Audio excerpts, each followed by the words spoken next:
Hi guys. So, hope you're doing well. Today we're going to be looking at multiplying with decimals. The first thing to know is that when you're multiplying, it means repeated addition.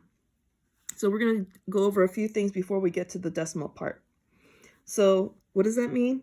It means 2 times 3 means 2 groups of 3. 3 plus 3 equals 6. So 2 times 3 equals 6. Okay, so let's practice that. How do we turn addition problems into multiplication problems? 4 plus 4 plus 4. 3 groups of 4, 1, 2, 3, means 3 times 4. 5 plus 5, that means 2 times 5. Let's extend this. A plus A is equal to 2 times A. Another way to write this is 2 dot A. The dot is what you start using to represent multiplication when you start in algebra, because you use x a lot, and that can be confused with the multiplication symbol. So this means multiplication.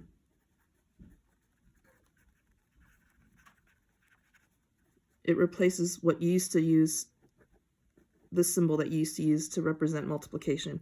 And another way to write this is just 2a. Whenever you have something times something else and one's a number and one's a variable, or two variables, you can just write them together. You can't do that with numbers, of course, because if you were writing 4 times 5, if you didn't write anything in between them, it would look like 45. But with variables and numbers with variables, or variables with variables, you're not going to make that mistake. Okay, so now that you understand that multiplication is repeated addition, the next thing you need to understand is how to multiply with powers of 10.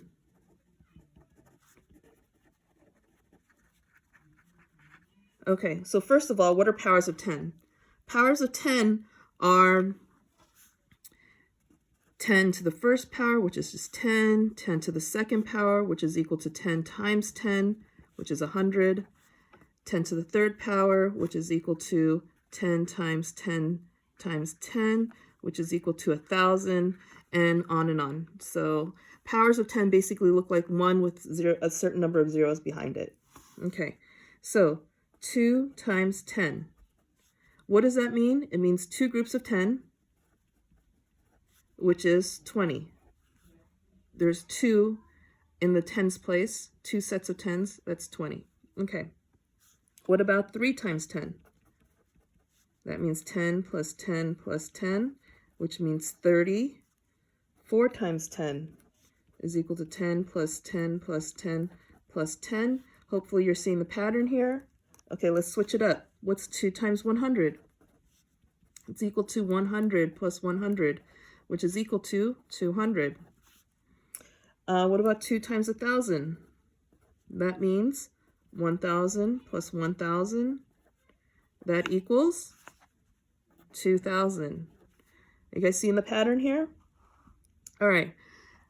What I want to show you now, a lot of times people think that the rule for multiplying by powers of 10 is that you just add a certain number of zeros on the end. And that's not actually accurate.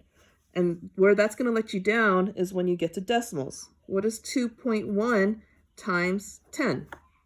Well, sometimes my students, when they've learned that rule of just adding on a zero on the end, they'll say it's 2.10, and that's just incorrect. It's equal to 21. It won't be 2.10 because that's actually not changing the number. It would still be 2.1. A zero on the end doesn't change anything. But what happens is, if you have a number with a decimal, when you multiply it by the power of 10, you can see what's actually happening here. You're not actually just adding a zero onto the end, you're actually moving the decimal place over one time. Because our number system is based on tens, when you multiply by a power of 10, you're changing the place value. So you're changing, if you're multiplying by a single 10, you're changing the place value, changing it by one place value. When you multiply by 100, because you have 2 zeros, that's going to change it 2 place values, which means the decimal moves over 2 times. It moved over 2 times right here. 2.1 times 1,000. What's it going to be? 2,100. You move the decimal place over 3 times. 1, 2, 3. And that makes sense because what's 10 times 2? It would be 20. So 2.1 would be 21. What's 2 times 100? 200. So 2.1 times 100 would be 210. That 2, just like up here, is still going to be 2 times 100. It's still 200. 2 times 1,000 is 2,000. So 2.1 is 2,100. Hopefully that makes sense. Now on the flip side, this is multiplying by powers of 10.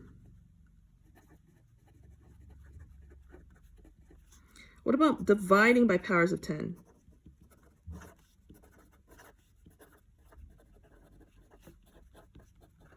It's actually just as easy. 2 divided by 10, instead of moving the place value to make it bigger, because we're dividing by 10, you're moving the same number, but to make it smaller. So this is going to become 0.2. The decimal moved over one place value because it's a 10, but in the other direction. 2 divided by 100, what's it going to be? Move the decimal place over 1, 2 times. And remember, there's always a decimal place here on the end of whole numbers. Okay, so if you understand multiplication is repeated addition, if you understand that multiplying with powers of 10 and multiplying by powers, dividing by powers of 10 means you're changing place values, then you're ready to multiply with decimals. So let's talk about multiplying. First, 21 times 5. What's happening here? Well, it's 5 times 1 and 5 times 20. This is the distributive property. It says that you can break down any number and multiply by the parts and then add them back together. This is 5 times 1, which is equal to 5. 5 times 20, which is like 5 times 2 times 10. So 5 times 10 is 10. 5 times 2 is 10, times another 10 is equal to 100. So this should equal 105. 5 times 1 is 5. 5 times 20 is 100. So 105. This is the same thing as this. The only difference is you can see that this takes a lot more writing. So this is basically the shorthand version of this. And that's what a lot of math is. It's when you don't understand, when you have all these rules and ways of finding the answer, these procedures, sometimes you can't figure out why do you have to do these things. But that's because it's shorthand. It's like a shortcut to represent all the stuff that's going on. Okay, so now let's throw a decimal in there. What about 2.1 times 5?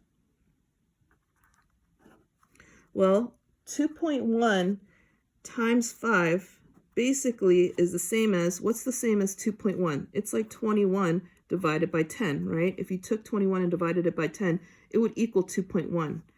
And then you would multiply that by 5. So with the commutative property, we can rearrange the order that we do this in. And instead of doing 21 divided by 10 times 5, we could say 21 times 5 divided by 10. So what we do is do this problem first and get that 105. And then we divide it by 10 at the end. What do we do when we divide by 10? We move the decimal place over one time, one place value. And the reason I'm showing this is because students sometimes get confused, because this is what's happening.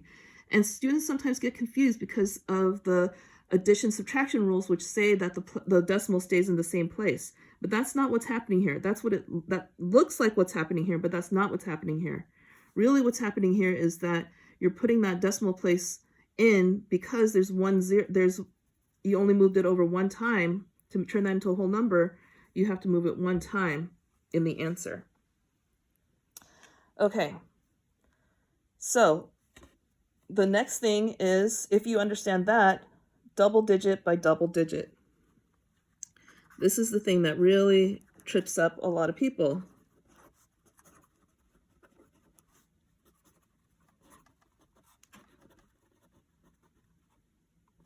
Okay, this seems pretty straightforward. But then once you get to double digit by double digit, there are a few more rules.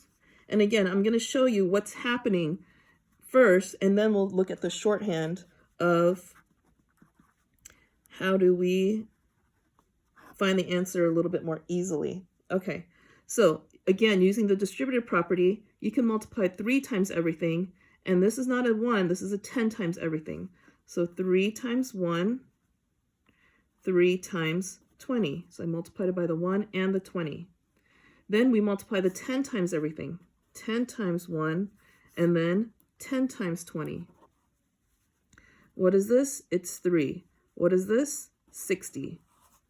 This is 10, and this is 200. 10 times 20, move the decimal place over 1 time, it's 200. What do we get? 63 plus 210 when we add the 10 plus the 200. What does that equal to? 273. This is a lot of writing. Shorthand. You multiply 3 times 1 is 3. 3 times 20 is 60. 10 times 1 is 10. That's why you have this rule that everybody always talks about, putting in a 0. The reason they're putting in that 0 is because this is not a 1. You don't say 1 times 1 equals 1. This is a 10 in the 13. So that's why it turns into a 10 here. And then 10 times 20 is equal to 200. Don't put 200 here. This is the ones place, this is the tens place, this is the hundreds place, so we put a 2 here to represent 200. Then when we add it, it equals what we got here. This is what's happening here. It's just, this is a much more efficient, compact, takes less space, basically, way to write it. And if you can do that, then let's add in the rules for decimals. Let's say we have 2.1 times 0.13. We're going to get the same result as we got up here. So what you do when you're multiplying with decimals is you ignore the decimals. Rule number 1 for multiplying with decimals. Ignore the decimals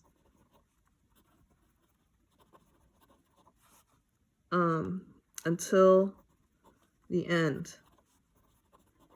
Okay? You're just going to multiply it like it had no decimals, just like up here. And then you're going to say 10 times 1 is 10. 10 times 20 is 200. It goes in the hundreds place like that. And then it's equal to this. Then you're going to start, once you get your answer, like in terms of the numbers, you want to figure out where does the decimal go. Number 2, you're going to count how many digits were behind decimals in the original problem. In this case, we have 1, 2, 3 numbers that are behind these decimals. And that means that we have to move the decimal place over 3 times to represent that division that turned those into whole numbers. So 1, 2, 3.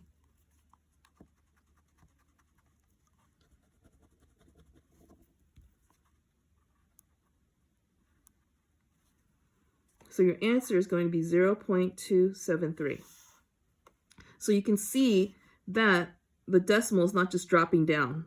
You have to count how many numbers are behind the decimal and then put that many digits behind the decimal in your answer. I hope this makes sense.